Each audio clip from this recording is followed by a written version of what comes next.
Hello all, welcome to our YouTube channel Poultry Help.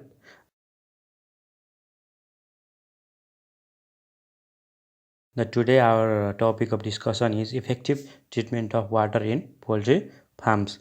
Water is contaminated by various sources before reaching the farms, and the most important source of water contamination is using our bore well or same pipeline for longer period, which leads to development of biofilms of harmful bacteria and algae.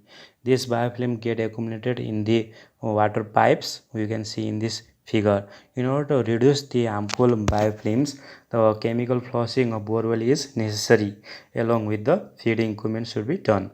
First, flush the line with the normal water with 2 to 3 bar pressure and add the chlorine or hydrogen peroxide in the water as a level guidelines and flush the pipes, and finally flush the pipe. And what about the regulation or regular poultry water treatment?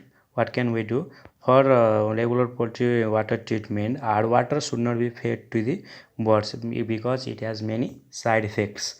To reduce the side effects of hard water, the excess calcium and carbonate present in hard water should be neutralized or reduced by osmotic filtration. This large size industrial water filtration can be used.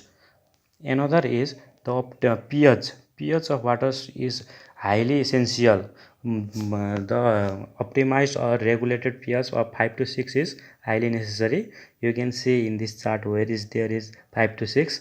Another is acidic pH is always useful to birds because acidic pH has two main advantages. That is, it prevents the growth of harmful bacteria like E. coli, and another advantage is that it improves the growth of probiotics like lactobacillus.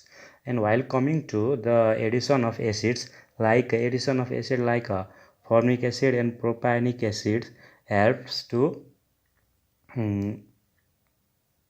prevents the growth of harmful bacteria like E. coli and Salmonella. Another acid like addition of acid like lactic acid and butyric acids helps in the growth of the probiotics or non-pathogenic good bacteria like lactobacillus in the gut microflora. What about the sanitization of the water? How could we sanitize the water? These are a list of chemicals that are used in sanitization are given in the figure you can see in the screen, like the chlorine dioxide, hydrogen peroxide, that are highly recommended, but they come with a strong warning that vaccines should not be given in the treated water or water with the sanitizer. Another is combination of hydrogen peroxide and chlorine is widely contraindicated because this combination is nullify each other. If you are using chlorine for water sanitizer, then you cannot use the mineral supplements in poultry drinking water because they neutralize each other. Another most important factor you mustn't forget is that antibiotic like penicillin and sulfa groups shouldn't be given in acid treated water.